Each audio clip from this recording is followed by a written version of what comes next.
Assalamualaikum warahmatullahi wabarakatuh. Pada praktikum kali ini, kita akan membahas tentang parsing. Jadi, apa itu analisis sintaks atau parsing? Coba perhatikan gambar di slide ini.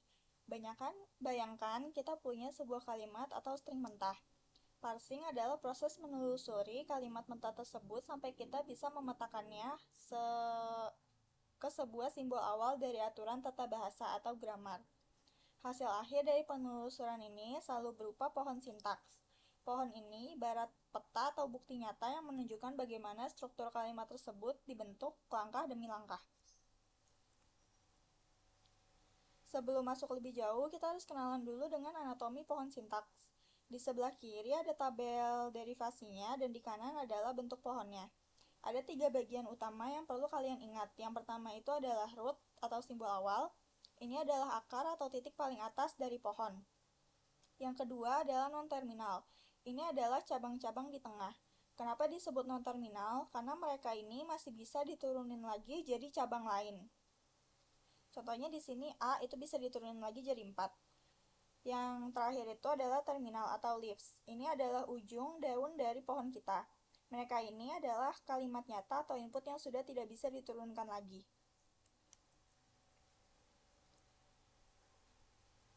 Dalam membuat grammar ada yang namanya ambiguitas. Ini tuh jebakan. Coba dilihat contoh di sini. Ini tuh diketahui grammar G, S bisa jadi kalimat SOS atau A, O itu bisa jadi kali atau tambah, A itu angka 0 sampai 9. Nah, kita itu diminta buat memecahkan kalimat 2 ke kita diminta untuk memecahkan kalimat 2 kali 3 tambah 7. Ternyata satu kalimat ini itu bisa menghasilkan 2 pohon sintaks yang berbeda, tapi sama-sama valid. Kalau sebuah kalimat ini punya lebih dari 1 pohon sintaks, kalimat itu disebut kalimat ambigu. Dan grammar yang bisa menghasilkan minimal 1 kalimat ambigu kita sebut sebagai grammar ambigu. Di ilmu komputer, kita biasanya menghindari grammar yang ambigu karena membuat komputer tuh bingung mana struktur yang benar. Untuk melakukan parsing dan membangun pohon tadi, kita tuh punya 2 metode utama. Yang pertama itu top down dan kedua itu bottom up. Top down itu titik mulainya itu dari atas, yaitu simbol awal S, dan bergerak turun ke arah daun dari kanan ke kiri. Dari kiri ke kanan. Kayak kita tuh bangun rumah dari atap dulu, baru turun ke fondasi bangunannya. Sedangkan bottom up itu kebalikannya. Kita mulai dari bawah, yaitu kalimat input, lalu mereduksinya naik ke atas sampai ketemu simbol si S. Analoginya itu kita kayak nyusun kepingan puzzle yang acak sampai jadi satu gambar yang utuh. Kita bahas yang pertama itu top down parsing. Metode ini terbagi 2, ada yang dengan backup, contohnya brute force, dan tanpa backup. Sesuai materi kita hari ini, itu tuh kita bakal bahas yang brute force. Sesuai namanya, metode ini adalah metode coba-coba. Algoritma akan mencoba produksi atau aturan secara berurutan. Kalau aturannya salah dan tidak sesuai dengan kalimat input, dia akan melakukan backup atau mundur ke titik sebelumnya dan mencoba jalan alternatif lain.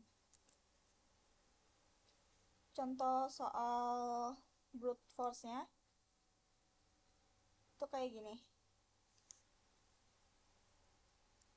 Input yang diminta itu kita harus nyari kalimat A, C, C, D. Grammarnya kayak gini. Pertama itu kita mulai dari S dan mencoba aturan pertama, yaitu A besar, dan D. Dari cabang A ini, kita coba opsi pertama, yaitu B. Hasilnya itu kan ABD.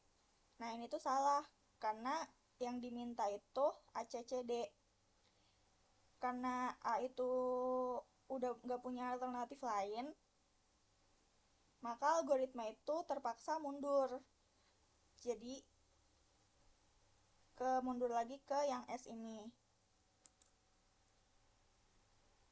Karena rute SAAD ini gagal, kita pakai rute yang kedua, yaitu S, A kecil, dan B besar.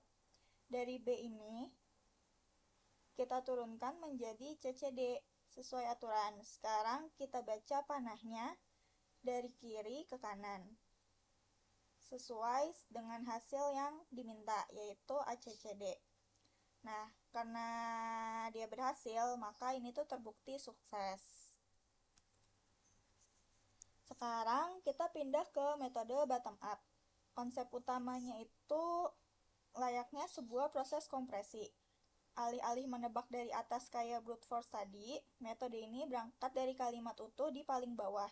Kemudian secara bertahap kita gabungkan atau reduksi karakter-karakter yang cocok dengan aturan di sisi kanan menjadi satu non-terminal. Lalu perlahan naik ke atas sampai hanya tersisa simbol S. Perhatikan contoh urutan kompresi di slide ini. Kita baca dari atas ke bawah prosesnya. Misalnya di contoh 1 kita punya string awal itu D kecil, D kecil, A kecil, A kecil, B besar, dan E kecil. D ini bisa diubah jadi B besar. Terus yang D, jadi sekarang kita itu punya B besar, D kecil, A kecil, A kecil, B besar, dan E kecil. Nah, D ini kan bisa diubah lagi jadi B besar.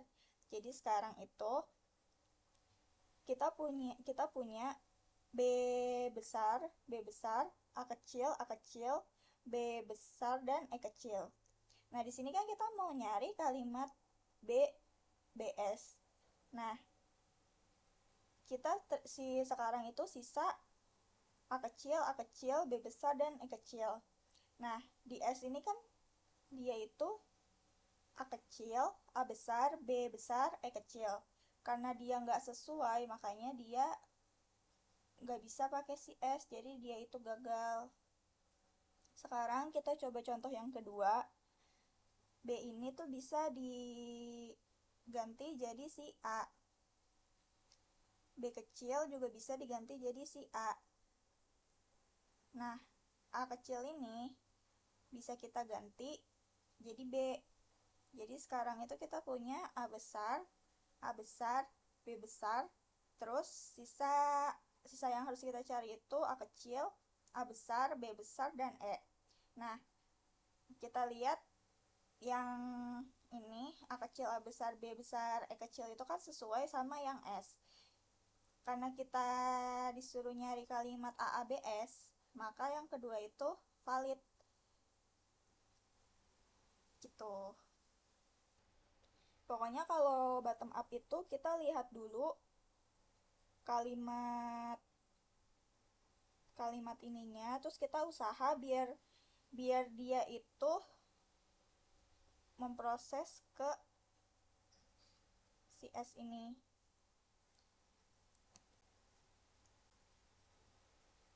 Itu penjelasan tentang struktur bahasa menggunakan metode parsing top down dan bottom up. Sekian penjelasan dari saya. Terima kasih. Wassalamualaikum warahmatullahi wabarakatuh.